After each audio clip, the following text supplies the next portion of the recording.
जो लो जीवे तो लो हरि भज रे मन, और बात सब बाद।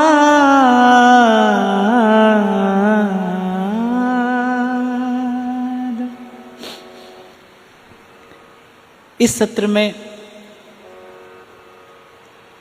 इन 17 सिद्धांत के पदों का आश्रय लेकर हमने यहां भाव पक्ष और सिद्धांत पक्ष दोनों का ही चिंतन किया। पर इन समग्र पदों की चर्चा के चिंतन के सार स्वरूप अगर कोई हमें एक भाव, एक विचार, एक चिंतन यदि प्राप्त होता है तो वो यही है कि जो लो जीवे तो लो हरि भजरे मन, और बात सब बात। देखिए, हम संसार में आए हैं और संबंध बनाना ये हमारी विवशता है। उसका कारण है क्योंकि हम अपूर्ण हैं, और जब तक पूर्णता की उपलब्धि नहीं होती तब तक अपूर्णता स्थिर नहीं रहने देती। आपने कभी विचार किया कि नहीं किया, पर मैं अवश्य करता हूं कि कभी किसी वस्तु से, कभी किसी व्यक्ति से, कभी किसी स्थान से, कभी किसी स्थिति से हम अपना संबंध बनाना चाहते हैं। और संबंध भी कैसा बनाना चाहते हैं? हम सदा सदा का संबंध बनाना चाहते हैं। यद्यपि बनता नहीं, रहता नहीं, हमारा प्रयास बार बार असफल होता है, हम बार बार असफल होते हैं, पर हमारा प्रयास तो यही होता है ना, जहां अल्प सा सुख हमें मिलता है, बस हम चाहते हैं कि अब ये संबंध सदा रहे और ऐसा ही रहे। हम उस दिन भी चर्चा कर रहे थे कि अधिकार तो 7 क्षण का नहीं है, और हम अपनी ओर से प्रयास 7 जन्म का संबंध बनाने का भी करते हैं। तो मैं कई बार चिंतन करता हूं, मैं अपने ही मन की इस वृत्ति का चिंतन करता हूं, मानव मन की इस वृत्ति का चिंतन करता हूं कि इस संबंध बनाने की आवश्यकता क्यों है? क्यों हम बार बार संबंध बनाना चाहते हैं? हम बार बार असफल होते हैं, फिर बनाना चाहते हैं। और जैसा मैंने कहा, कभी व्यक्ति से, कभी वस्तु से, कभी स्थान से, कभी किसी स्थिति से, जहां हमें थोड़ी सी अनुकूलता, थोड़ा सा आराम, थोड़ा सा सुख, जहां कहीं हमें अनुभव होता है, हम उससे नाता जोड़ते हैं और फिर चाहते हैं कि ये सदा रहे, ऐसा ही रहे। हाँ, ये बात दूसरी है कि स्थान, स्थिति, व्यक्ति, वस्तु, ये तो बाहर का दृश्य है। वस्तुतः हम सदा रहने वाले सुख से अपना संबंध बनाना चाहते हैं। पर हम संबंध बनाने की जो वृत्ति है, जो भीतर की आवश्यकता है, ये क्यों है? क्योंकि हम कहीं ना कहीं भीतर से अपूर्ण हैं।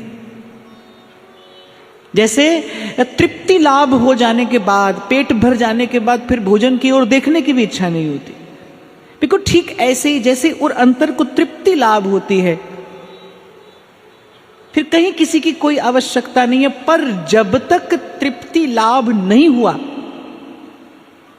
भूखा व्यक्ति कितनी भी बात कह ले, पर भीतर से उसे भोजन तो चाहिए, भीतर से भोजन की आवश्यकता तो है। ऐसे ही जब तक भीतर से तृप्ति लाभ नहीं हुआ, जब तक आत्मा अपने गंतव्य तक नहीं पहुंची, अपने विश्राम तक नहीं पहुंची, तब तक ये यात्रा चलती रहेगी। तब तक आप और मैं यहां पर आते रहेंगे और जाते रहेंगे। तो ये संबंध बनाने की जो हमारी वृत्ति है, ये क्यों है? क्योंकि हम भीतर से अपूर्ण हैं, हम अधूरे हैं। हम कुछ दिन पहले चर्चा कर रहे थे, आप स्त्री होकर संसार को देखो तो आपको पुरुष की ओर आकर्षण है, आप पुरुष होकर देखो तो आपको स्त्री की ओर आकर्षण है। एक स्त्री जो है वो पुरुष के बिना अपूर्ण है, पुरुष जो है वो स्त्री के बिना अपूर्ण है। और रचना करने वाले ने ऐसी रचना रची है। ऐसे जीवात्मा को उस पूर्णता की अनुभूति, उसकी उपलब्धि होती है जब महात्मा की कृपा से उसका परमात्मा से मिलन होता है। तो सार की बात कहते हैं कि भाई, जो लो जीवे तो लो हरि भजरे मन, और बात सब बाद, और सब व्यर्थ है। और सब बेकार है और व्यर्थ और बेकार क्यों कह रहे हैं। कल एक छोटा सा प्रसंग मैंने आपको सुनाया। एक सेठ साहूकार जब श्री गुरु नानक देव जी के पास गया और दिखा रहा है अपनी ऊंची अट्टालिका और अपनी अपार संपत्ति, तो महाराज ने कहा थोड़ा सा काम हमारा भी हो जाए। बोले सुई बस लेते आना, हम दूसरे घर ले लेंगे, हम रब के घर ले लेंगे। बोले महाराज ये तो संभव नहीं है, फिर इतना परिश्रम किसके लिए भाई। आपने कभी विचार किया आपके पास 100 कमरे का घर हो, आप तो एक साथ 2 में भी नहीं रह सकते। आप एक साथ 2 में भी नहीं रह सकते। और अभ्यास ऐसा होता है कि व्यक्ति को तो अपने ही पलंग पे नींद आती है, अपने ही घर के किसी दूसरे कोने में कभी कभी नींद नहीं आती। अपने ही घर के किसी कोने में आप जाके पड़ जाओ तो आपको वैसा आराम नहीं मिलता, आपको वैसी नींद नहीं आएगी। अपने घर में भी एक कोना होता है, पूरा घर भी नहीं। आप विचार करना और कभी अनुभव करना, पूरा घर भी नहीं, घर में भी एक कोना होता है जो आपका है, एक कोना। आपके घर भंडार भरा पड़ा हो पर आप तो अपनी भूख का अतिक्रमण कर ही नहीं सकते। भूख से बाहर जाते ही आप रोगी हो जाओगे।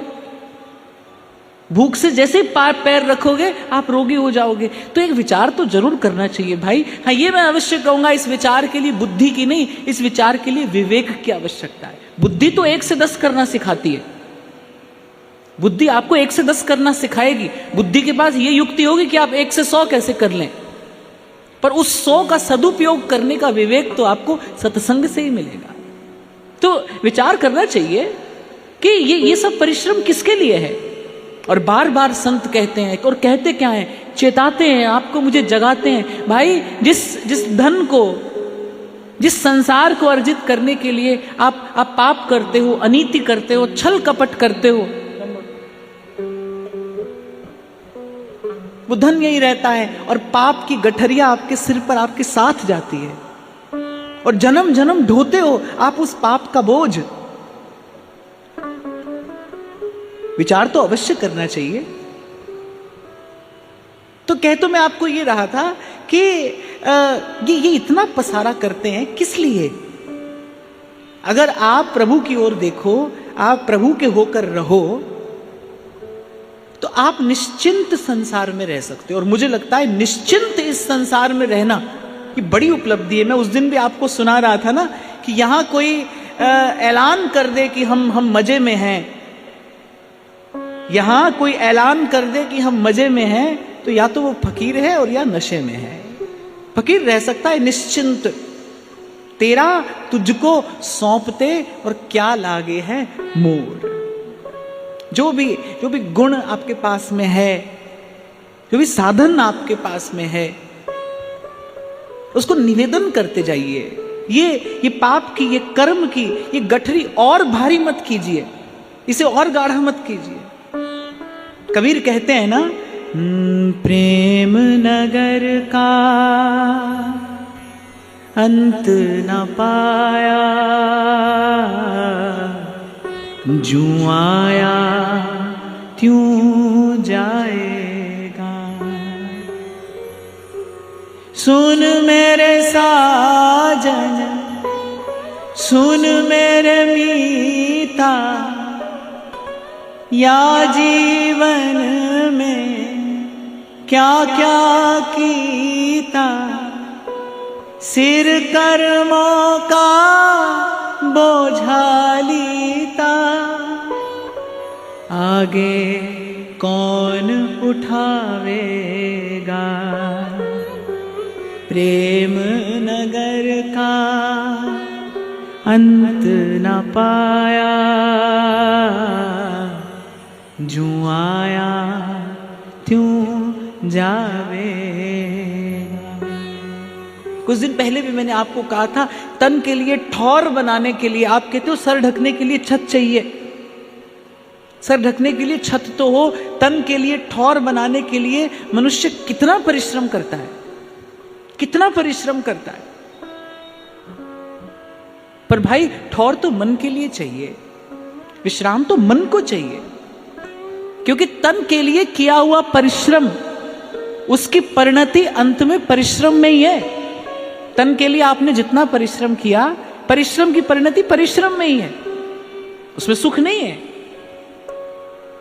सुविधा से सुख नहीं है। विश्राम तो मन के लिए चाहिए, ठौर तो मन के लिए चाहिए।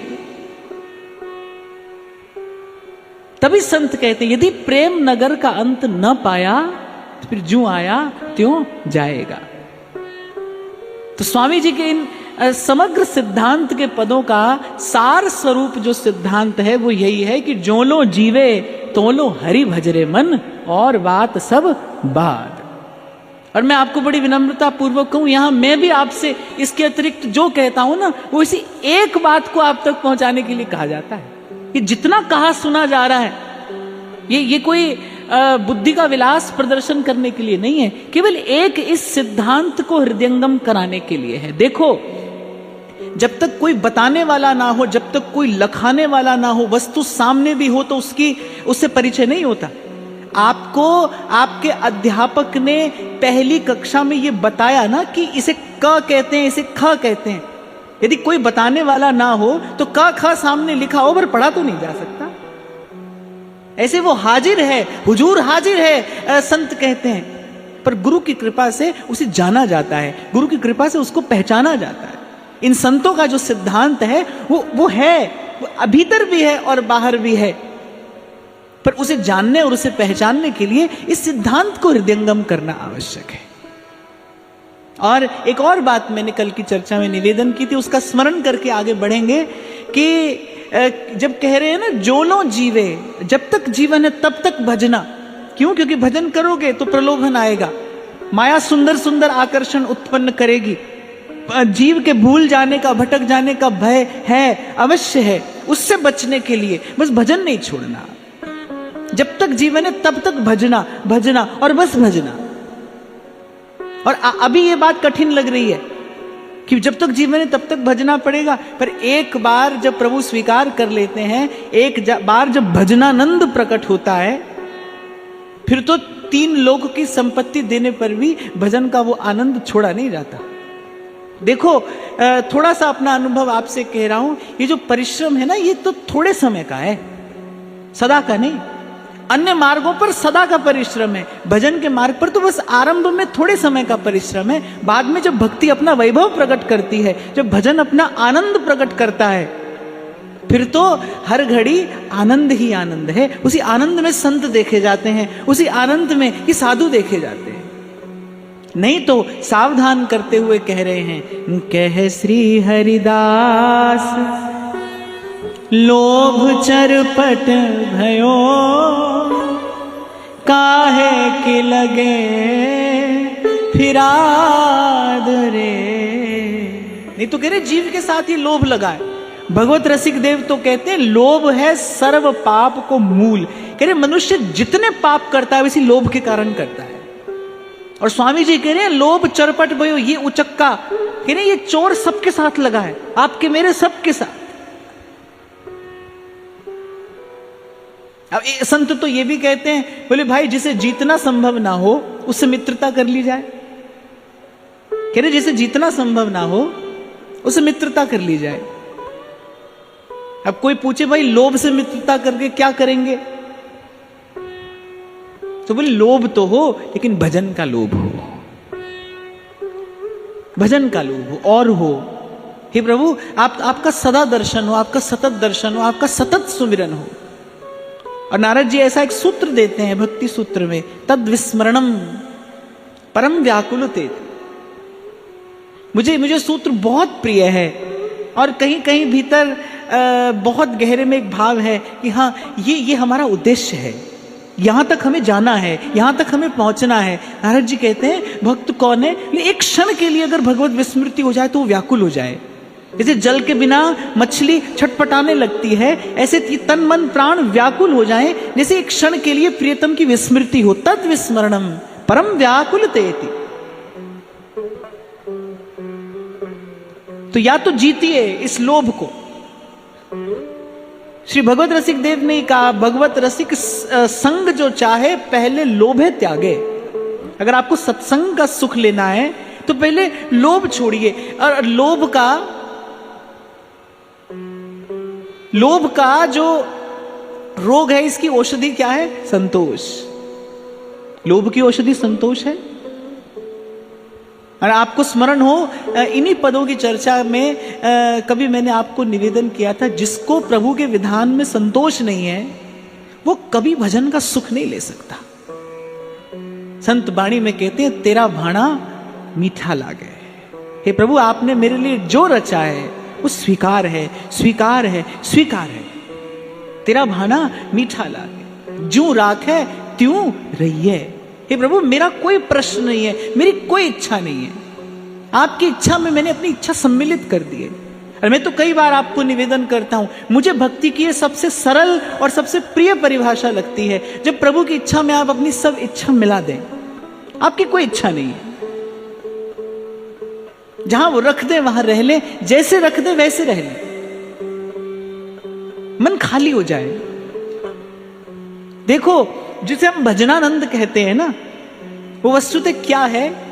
जैसे आप एक खाली कक्ष में कुछ भी बोले तो उसकी प्रतिध्वनि आती है ना, उसकी गूंज होती है, सुखद लगता है। ऐसे ही नाम की गूंज हो हमारे भीतर, नाम की जो गूंज है, रोम रोम में वो जो नाद बजता है, उसी को संतों ने भजनानंद कहा है कि रोम रोम से नाम का जो रस है वो झर रहा है। लेकिन ये स्थिति कब होगी? जब पहले घट खाली हो। भरे हुए कक्ष में आवाज नहीं आती, खाली में आती है। इसलिए संतों ने आज्ञा दी, घट को खाली कीजिए, काढ़ वासना धूर, सुमिरन मोती डालिए, फिर कीजिए भरपूर। पहले घट को खाली कीजिए, काम कामना वासना मन ते कर सब दूर। आप चाहते हैं ना सुमिरन का सुख मिले, पहले मन को खाली करना होगा। मन खाली नहीं है, मन में बहुत संकल्प विकल्प है, बड़ा शोर है, मन में बहुत सारे विचार हैं, और वो विचार सारे स्वार्थ से ही भरे हैं, स्व सुख के चिंतन के ही विचार हैं। इसीलिए भजन का रस, भजन का आनंद प्रकट नहीं होता। यदि चाहे कि भजनानंद प्रकट हो तो पहले घट खाली हो। ये जो व्यवहार से बचकर रहने का प्रयास करता है साधक, इसीलिए तो कि वो जो अनावश्यक विचार है वो मन को भर नहीं दे। क्यों बार बार कहा जाता है कुसंग से बचिए, कुसंग से बचिए? क्योंकि वो विचार आपके और अंतर में स्थान बना लेगा अपना। अभी 2 दिन से हम इस विषय पर चर्चा कर रहे थे कि जैसे आप वस्तु पर अधिकार करते हैं, वो अधिकार का विचार आपके मन को भर देता है। फिर भजन का आनंद कैसे हो? फिर सुमिरन का सुख कैसे हो? सुमिरन का सुख तो खाली मन में प्रकट होता है। खाली खाली हृदय में, रिक्त हृदय में भर देते हैं प्रभु अपना निजानंद। तो लोभ के सामने औषधि के रूप में है संतोष। इसलिए संत कह रहे जब आवे संतोष धन, जब संतोष का धन आए। और वैसे भी जो मैंने आपको निवेदन किया, जब तक प्रभु के विधान में ही आपको संतोष नहीं है तब तक यात्रा आरंभ ही नहीं हो सकती भाई। यहीं से आरंभ करना, ये पहला पग है कि जितनी प्रार्थनाएं की आज से पहले, जो भूल हुई, जो भी प्रभु आपसे कहा सुना, वो सब आपके चरणों में समर्पित करते हुए आज से मेरे राम राय जू राखे त्यों रहिए, जू राखे त्यों रहिए। मैं अब कल बता रहा था ना आपको, मेरे पास में दीक्षा निवेदन पत्र आया और पता नहीं किसने मेरे पास में लिखकर भेजा, बोले आपने भागवत पढ़ने के लिए कहा, अभी तो हमने पढ़ी नहीं, और भागवत पढ़कर ही आप दीक्षा दो तो आपकी क्या महिमा है। तो मैं विचार कर रहा था, देखो जिसे आप गुरु बनाने जा रहे हो उसकी पहली बात मानने में इतनी जद्दोजहद आपको करनी पड़ रही है, आप जिसकी पहली बात आप जो कि त्यों नहीं मान पा रहे हैं, तो भजन का मार्ग आपके लिए नहीं है भाई, भजन का मार्ग आपके लिए नहीं है। अरे प्रथम हृदय श्रद्धा जो करे, और श्रद्धा अर्थात जब सब प्रश्नों का अंत हो जाए कि आप जो कह रहे हैं वही सत्य है। और भाई शास्त्र बड़ा विचार करे बात कहता है, बोले ना विद्यावान पाता है न बुद्धिमान पाता है, कह रहे श्रद्धावान लभते फलम। न बोले ना बुद्धि से मिलेगा, ना विद्या से मिलेगा, ना बल से, ना पौरुष से, ना पुरुषार्थ से, ये श्रद्धा से मिल जाएगा। संत की बात में श्रद्धा हो गई, वो आपको मिल जाएगा। आपको पहले कई बार सुनाता था ना पंडित श्री रामकृष्ण दास बाबा जी महाराज की घटना। एक भोली भारी ब्रजवासन बाबा में बड़ी श्रद्धा, बड़ा अनुराग रखती थी, और बाबा किसी को शिष्य नहीं बनाते थे। तो बाबा ने कहा कौन संप्रदाय की? बोली बाबा वल्लभ कुल की हूं। तो बोले वल्लभ कुल में तो एक ही मंत्र जपो जाए, तो जपो कर। तो भोली भाली ब्रजवासन उसने कहा बाबा अब कहा बताऊं, वहां में तो चंपो के चाचा को नाम आवे तो मैं जप ना आ सकूं। अब वहां तो एक ही मंत्र जपा जाता है, श्री कृष्ण शरणम मम। तो बाबा ने कहा तू वही जपो कर। अच्छा, बाबा ने एक बार भी अपने मुख से मंत्र का उच्चारण नहीं किया। मंत्र का उच्चारण करते तो शिष्य हो जाती वो। बाबा का ये व्रत था कि भाई शिष्य किसी को बनाएंगे नहीं, लेकिन उसका अनुराग बहुत था, बाबा में श्रद्धा बहुत थी और बड़ी निष्कपट श्रद्धा थी, निर्मल श्रद्धा। तो बाबा ने कहा अच्छा तो चंपो के चाचा शरणम ममा ये तो जप लेगी। वो खुश हो गई, बोली हाँ बाबा ये तो खूब जप लेंगी। तो बाबा ने कहा बस यही जपो कर। अब जो बाबा के साथ, बाबा के पास तो बड़े बड़े विद्वान पंडित लोग शास्त्र चर्चा करने के लिए आते थे, बड़े उद्भट विद्वान थे, भाव सिद्ध महापुरुष थे। अब वो विद्वान लोग बैठे, उनकी बुद्धि चकराई कि पंडित बाबा जैसा महापुरुष और किसी ब्रजवासन को चंपो के चाचा शरणम ममा जपने के लिए दे रहा है। पर भाई आश्चर्य नहीं करना चाहिए, क्योंकि यहां तो एक संत की बात है। अरे श्रद्धावान व्यक्ति तो कहीं से भी वस्तु प्राप्त कर सकता है, और यहां तो एक भाव सिद्ध संत सामने बैठे थे, उसकी प्राप्ति होने में कोई शंका थी नहीं। पर कहते हैं उस भोली भाली ब्रजवासिन की बस एक ही इच्छा थी कि मेरा ये शरीर एकादशी को छूटे और वृंदावन धाम में छूटे। और चंपो के चाचा शरणम ममा जपते जपते उसका शरीर एकादशी को ही छूटा और वृंदावन धाम में ही छूटा, उसको वस्तु की प्राप्ति हुई। तो प्रथम हृदय श्रद्धा जो करे, और श्रद्धा क्या है? जब सब प्रश्नों का अंत हो गया, अब कुछ पूछना नहीं है। अब गुरुदेव का सिद्धांत ही हमारा धर्म है। आपको स्मरण हो तो मैंने आपको कहा था, जो साधक है, जो इस मार्ग का उपासक है, उसके लिए कोई और कृत कर्तव्य नहीं है। शास्त्र पुराण में जो कहा गया वो उसके लिए नहीं है, उसके लिए केवल उसके गुरु का वचन, उसके गुरु का सिद्धांत ही पालन करने योग्य धर्म है।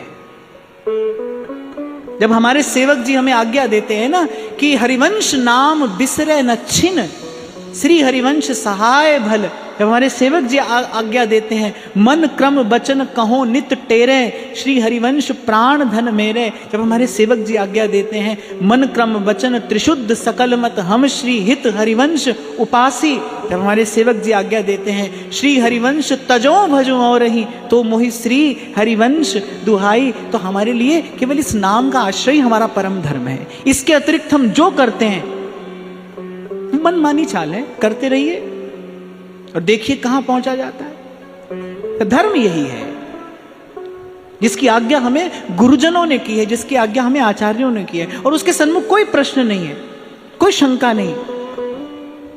जहां सब शंकाओं की निवृत्ति हो जाए, उसी भाव धरातल का नाम श्रद्धा है, तो कोई शंका ना रहे। और प्रथम हृदय श्रद्धा जो करे, आप जिसका सेवन कर रहे हैं आप देखिए उसमें श्रद्धा भी है कि नहीं आपकी। एक और बात मैं आपको बताऊं, रोगी केवल औषधि से अच्छा नहीं होता, रोगी केवल औषधि से अच्छा नहीं होता। जो वैद्य होता है, जो चिकित्सक होता है, जो डॉक्टर होता है, उसमें उसका भी कुछ हिस्सा सम्मिलित रहता है।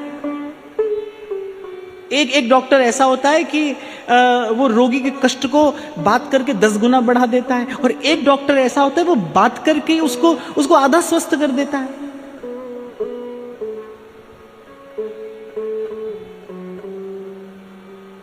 तो इस भाव में बड़ा बल है।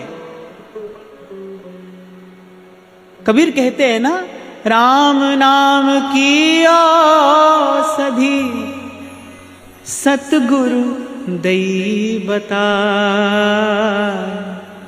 औषध खाए पथ करे ताकि वेदन जाए। जब नाम मिल गया तो फिर तो बस हरि हरि बोल प्यारी रसना, यही हमारा जप, यही हमारा तप, यही हमारा योग, यही हमारा व्रत, यही हमारा तीर्थ, यही हमारा दान, यही हमारा ध्यान, यही हमारा सर्वस्व। हरिवंश नाम बिसरे न छिन। तो जब भजनानंद प्रकट होगा, जब भजनानंद प्रकट होगा, फिर ये सब बातें बहुत पीछे रह जाएंगी। उस भाव दशा का फिर आप कहीं विवरण देने नहीं जाओगे, आप किसी से कुछ कहने नहीं जाओगे, आप किसी को कुछ सुनाने नहीं जाओगे, वो भाव दशा कुछ और होगी। पर वहां तक पहुंचने से पहले सिद्धांत का चिंतन, सिद्धांत का मनन और सिद्धांत का निधिध्यासन अत्यंत आवश्यक है। स्वामी जी कह रहे लोभ चरपट भयो, जाने कब उर अंतर में कैसी बुद्धि आ जाए, जब मन में कैसा विकृत भाव उत्पन्न हो जाए। भाई इस संसार में रहोगे, काजल की कोठरी में रहोगे और आते जाते, यहां तो आते जाते उठते बैठते इस काजल की कोठरी की कालीमा लगने का भय है। इसीलिए कबीर कहते हैं दास कबीर जतन से ओढ़ी, दास कबीर जतन से ओढ़ी, जो की त्यों धर दीनी छदरिया, झीनी रे झीनी चदरिया, राम नाम रंग भीनी छदरिया, झीनी रे झीनी चादर ओढ़ शंका मत मानो। आहा, कबीर कह रहे 2 दिन के लिए अवसर मिला है, व्यर्थ के वाद विवाद में और व्यर्थ के तर्क वितर्क में मत गंवाइए। चादर ओढ़ शंका मत मानो, 2 दिन तुमको दीनी। 2 दिन के लिए अवसर मिला है। और कल हमने इसी भाव पर चर्चा की कि 4 दिन के जीवन में 2 दिन तो सोने में बीत जाते हैं। कुछ बालपने में खोया, कुछ यौवन के उन्माद में खोया। देखो हिस्से आता क्या है, कितना अल्प सा काल है। अल्प से जीवन में भी अत्यंत अल्प सा काल है जिससे इस जीवन का निर्माण किया जा सकता है, आत्म कल्याण किया जा सकता है, इसे सफल और सार्थक बनाया जा सकता है। थोड़े से पल हैं भाई। इसीलिए संत कहते हैं रे मन हंसा मोती चुगना। अरे मन हंस, तुझे इस संसार में लिए जा रहा हूं और यहां पर गुण भी है और दोष भी है, पर गुरु का संग करके, साधु का संग करके, हंसवत विमल विवेक प्राप्त करके मन हंसा मोती चुगना, गुण ग्रहण करना, भला भला चुनते जाना। भला लोगे तो ही तो भला दोगे, यहां से भला ग्रहण करोगे तो ही तो भला दोगे। आपने एक अंग्रेजी की कहावत है, उसमें कहा जाता है ईट हेल्दी थिंक बेटर।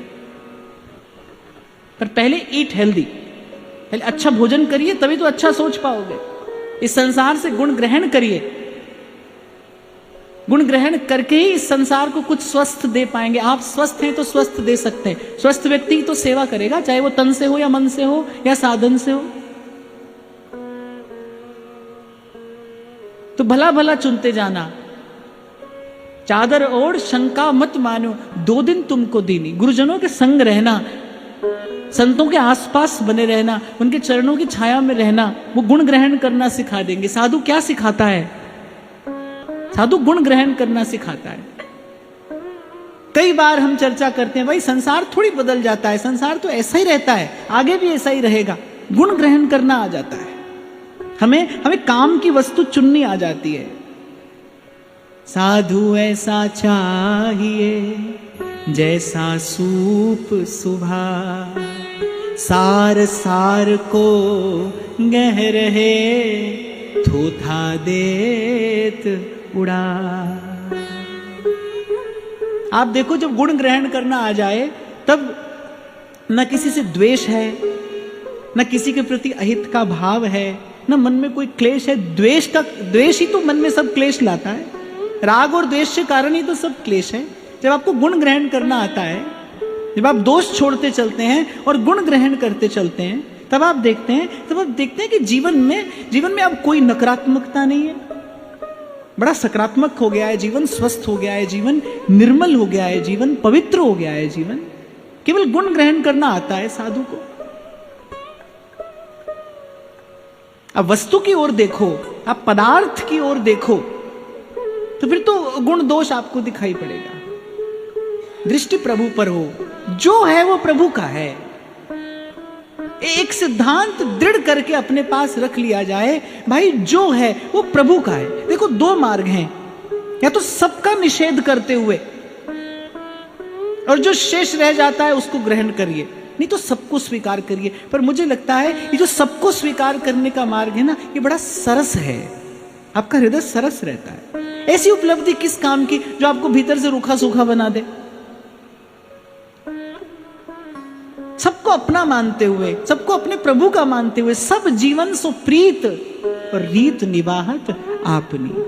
नहीं तो आज के पद में स्वामी जी कहते हैं, प्रेम समुद्र रूप रस गहरे कैसे लागे घाट।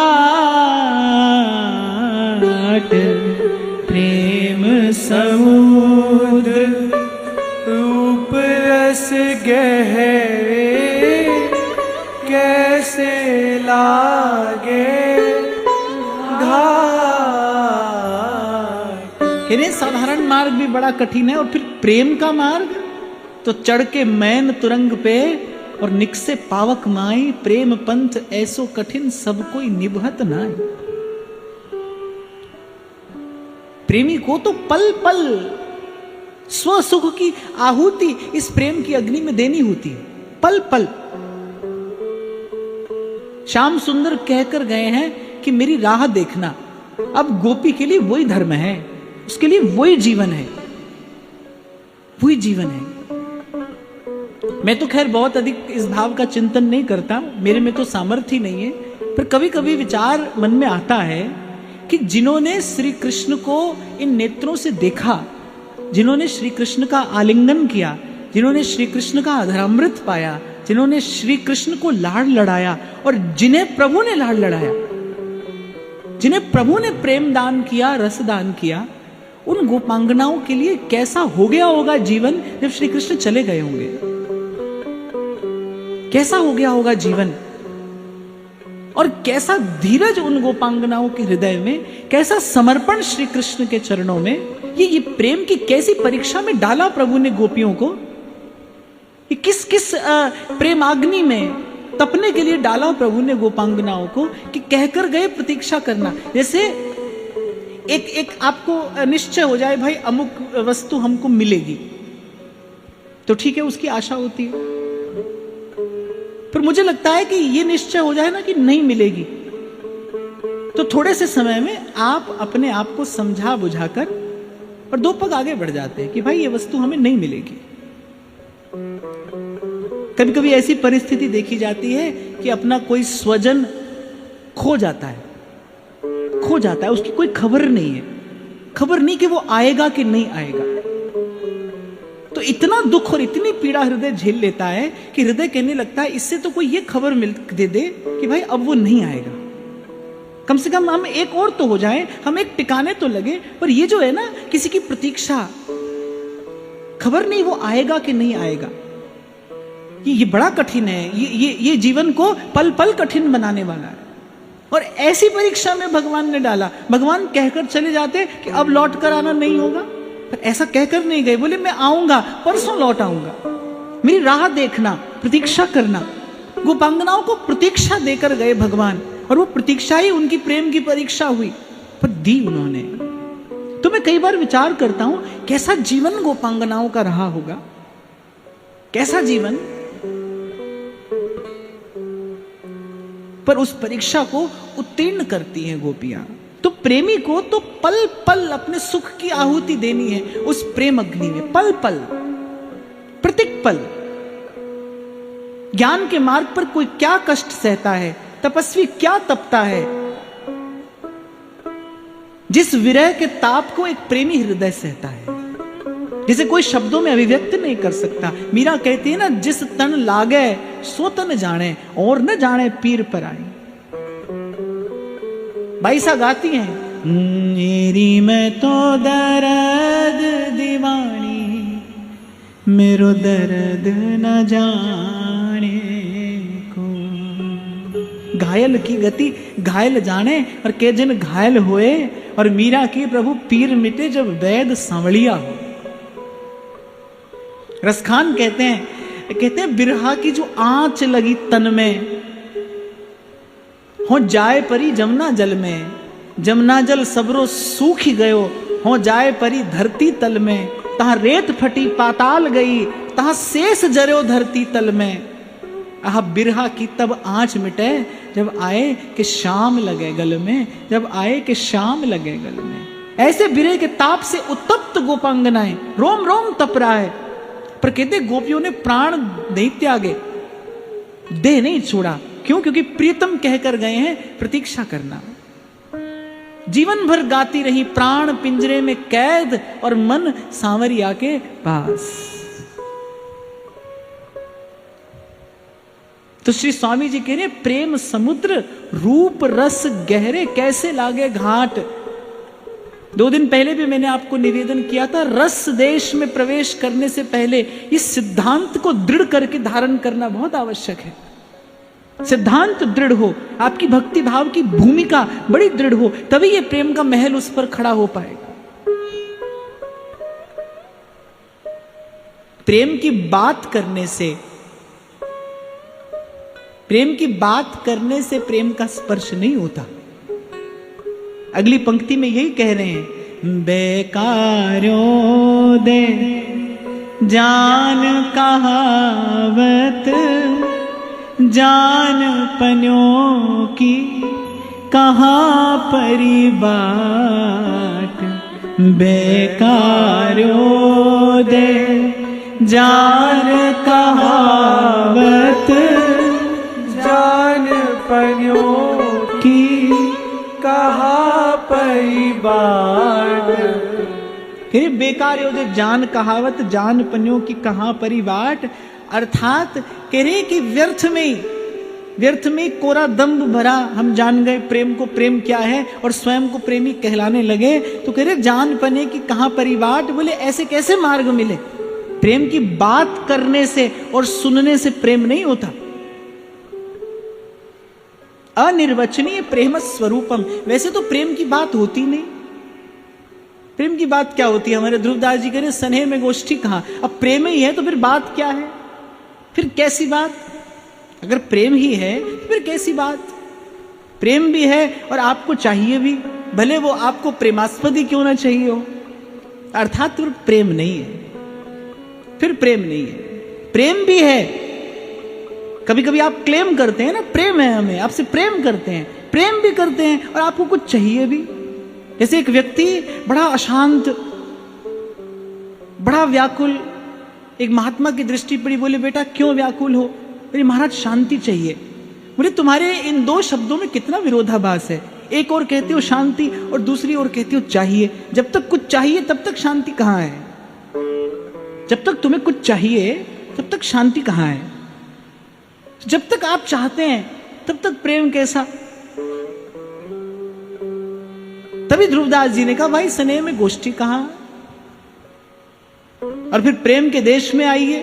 प्रेम के देश में आकर देखिए, यद्यपि सकल लोक चूड़ामणि दीन अपन को माने, प्रीत की रीत रंगीलो ही जाने। तो रस में प्रवेश कराने से पूर्व और इन सिद्धांत के पदों में ये अंतिम बात श्री स्वामी जी इसलिए कह रहे हैं कि सब करके आने के बाद जब साधक भजन करने लगता है फिर क्या होता है? फिर अंत में जो सबसे बड़ी बाधा रह जाती है वो होता है भजन का दंभ। हम अपने भजन भाव को बार बार प्रदर्शित करना चाहते हैं, कभी किसी माध्यम से और कभी किसी माध्यम से। कहने रस देश में प्रवेश करने से पहले फिर इस भाव से बचने की आवश्यकता है। अनेक अनेक बात श्री स्वामी जी ने कही। लोभ के विषय में कहा, जोबन मद, माया मद, रूप मद, इन सब से बचने की बात की और कह रहे इन सब से बच जाए फिर अंत में क्या रह जाता है? मान बढ़ाई ईर्षा तुलसी दुर्लभ ये। मान बढ़ाई अर्थात ये जो कीर्ति है और कह रहे ईर्षा, ऐसा खूब देखा जाता है, खूब। और हम तो भाई इस दृश्य को दूर से ही देखकर इसको प्रणाम करके और अपनी कुटिया में चले गए क्योंकि ऐसा बहुत देखा जाता है, एक ही गुरु का शिष्य है, एक ही गुरु के शिष्य हैं और शिष्य को शिष्य से ईर्ष्या है। किस कारण? वे गुरु जी से प्रेम करते हैं। प्रेम की परिणति ईर्ष्या में होती है? प्रेम की परिणति कभी राग द्वेष में होती है? यदि प्रेम का परिणाम ईर्ष्या है तो 100 कोस दूर रहिए उस भाव से। प्रेम का परिणाम ईर्ष्या, मात्सर्य, राग द्वेष और ये क्लेश नहीं होता। यहीं से खबर पड़ जाती है कि भाई गलत मार्ग पर पैर पड़ गया है हमारा। तो मैं देखता हूं व्यक्ति घर छोड़ आता है, संसार छोड़ आता है और फिर यहां आकर फिर किसी ना किसी प्रकार से उसी व्यवहार में, उसी विकार में फंसता है, उलझता है।